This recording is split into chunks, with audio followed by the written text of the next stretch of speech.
الحمد لله رب العالمين، والصلاة والسلام على أشرف الأنبياء والمرسلين وعلى آله وصحبه أجمعين.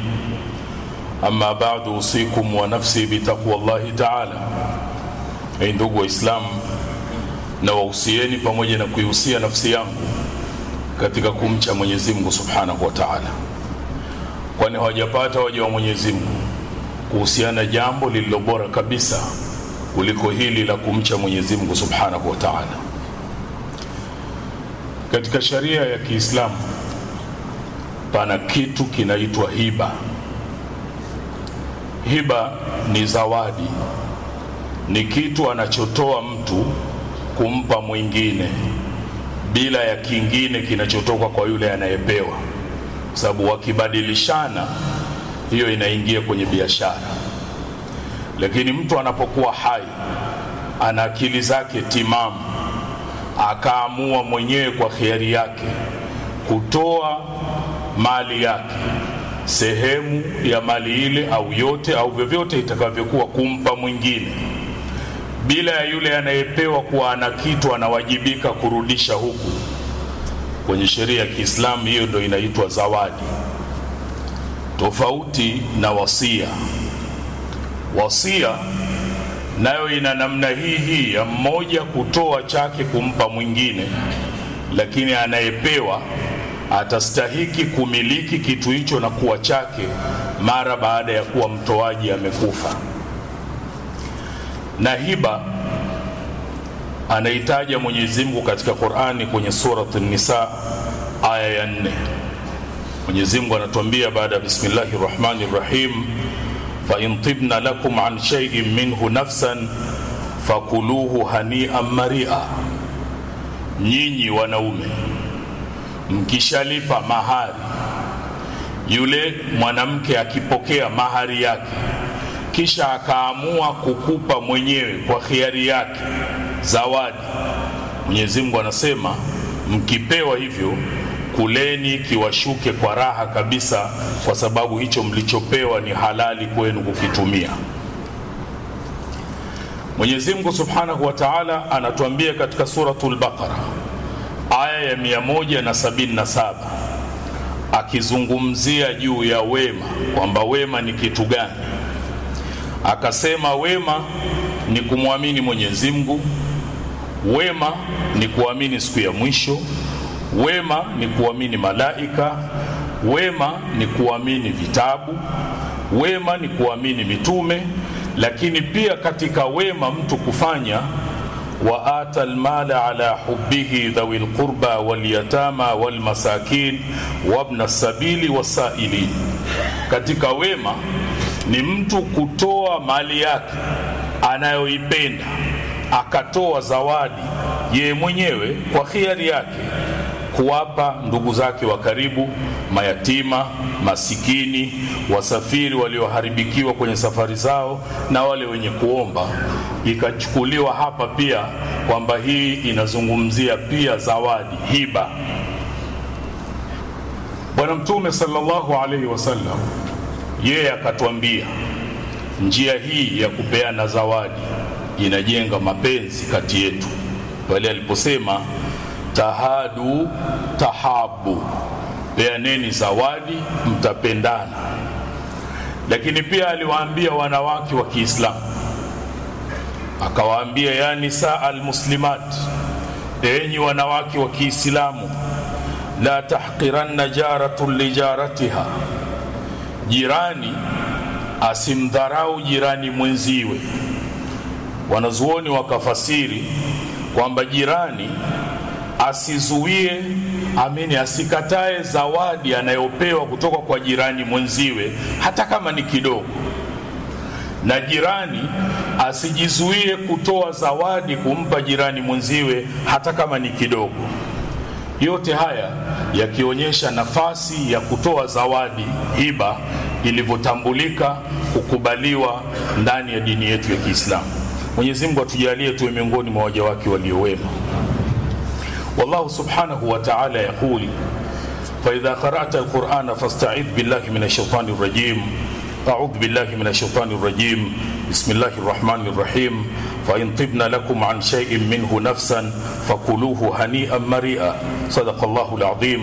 بارك الله لي ولكم بالقرآن العظيم ونفعني وإياكم بالآيات والذكر الحكيم.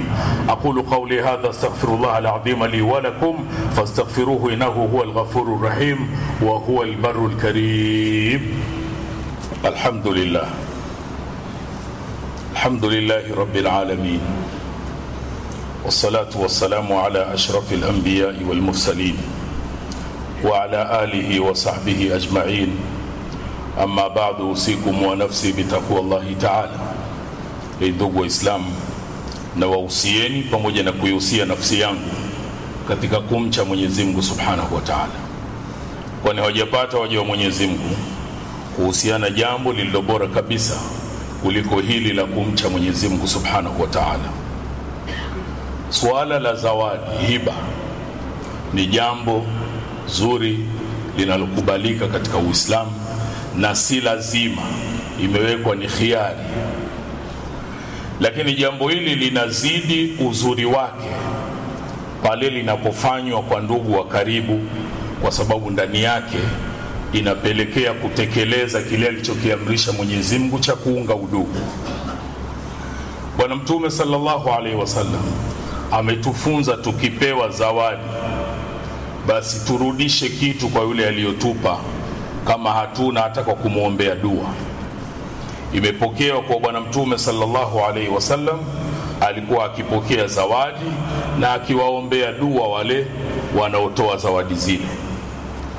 Kwenye Uislamu, zawadi utoaji wake umewekewa nguzo maalum, na nguzo zenyewe, kwanza lazima papatikane mtoa zawadi awe na akili zake timamu, hakulazimishwa, anajielewa vizuri, anatoa kwa khiari yake. Pili, lazima apatikane anayepewa zawadi hiyo. Tatu, lazima kiwepo hicho kinachotolewa zawadi, na kisha kuna kitu kinaitwa sigha, muundo wa zawadi, ambao ni mtoaji kutoa na mpokeaji kupokea. Na si lazima mtoaji aseme nimekupa na mpokeaji aseme nimepokea, lakini kwa nafsi ya mtoaji kutoa na mpokeaji akipokea, manake hilo hapo limetimia. Lakini sharti iliyopo ya zawadi ni yule anayepewa sasa kumiliki kwenye mkono wake. Haitoshi kusema nakupa na huyu akasema nimepokea, lazima kupatikane umiliki. Sasa hiki kilichotolewa kihame kutoka kwa mtoaji kiende kwa aliyepewa.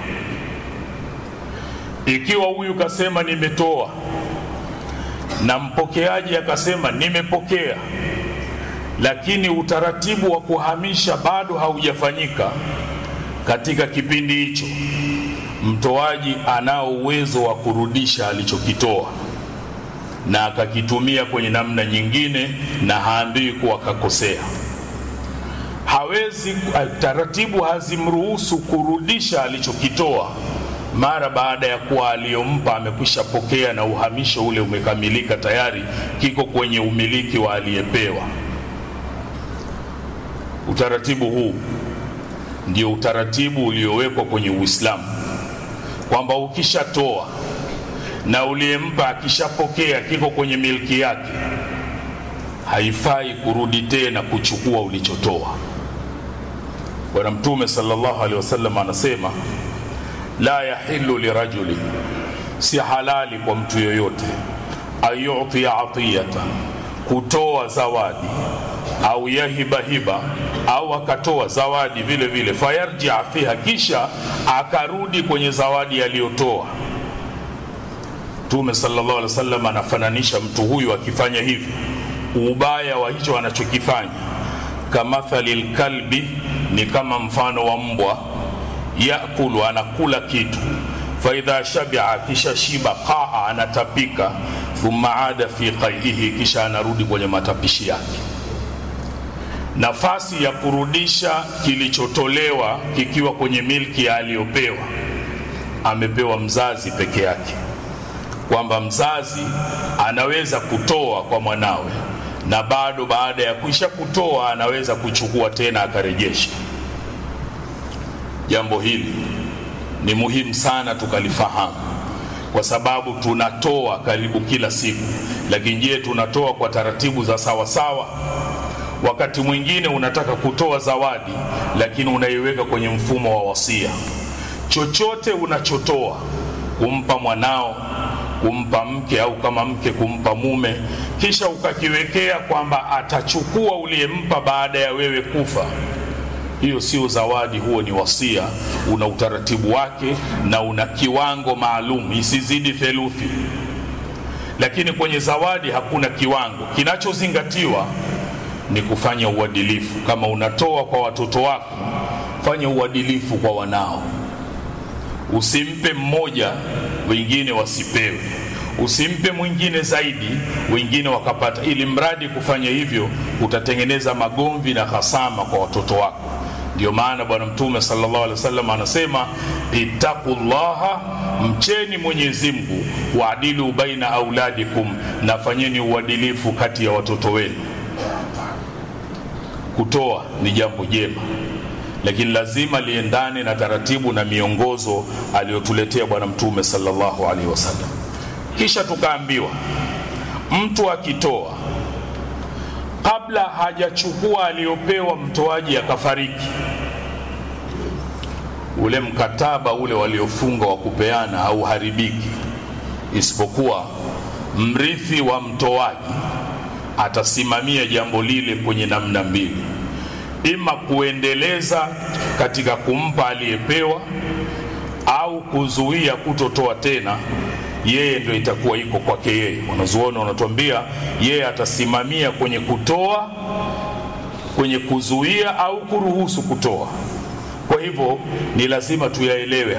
Na mpewaji yule anayepewa akifariki kabla ya kupokea, mrithi wake atasimamia nafasi katika kupokea. Mwenyezi Mungu atujalie tuwe miongoni mwa waja wake walio wema, wanaofuata yaliyo mazuri na wanayakimbia yaliyo mabaya. Kisha kwa mafundisho mazuri haya, Mwenyezi Mungu Subhanahu wa Ta'ala akatuamrisha jambo alilolianza yeye mwenyewe, kisha akalifuatisha kwa malaika, na akamalizia kwetu sisi kwa kutuambia, inna Allaha wa malaikatahu yusalluna ala nabi ya ayyuhalladhina amanu sallu alayhi wa sallimu taslima. اللهم صل وسلم على سيدنا محمد وعلى آله وصحبه أجمعين، خصوصا منهم أمير المؤمنين سيدنا أبي بكر الصديق، أمير المؤمنين سيدنا عمر بن الخطاب، أمير المؤمنين سيدنا عثمان بن عفان، أمير المؤمنين سيدنا علي بن أبي طالب، وبقية العشر مشرين بالجنة، وعن أزواج نبيك عمي وسبطي ذوي الإخلاص والصفا. ربنا تقبل منا إنك أنت السميع العليم، وتب علينا إنك أنت التواب الرحيم، واغفر للمؤمنين والمؤمنات والمسلمين والمسلمات الأحياء منهم والأموات برحمتك يا أرحم الراحمين. عباد الله، إن الله يأمر بالعدل والإحسان وإيتاء ذي القربى وينهى عن الفحشاء والمنكر والبغي يعظكم لعلكم تذكرون. فاذكروا الله العظيم يذكركم، واشكروه على نعمه يزدكم، ولذكر الله أكبر، الله يعلم ما تصنعون. أقم الصلاة.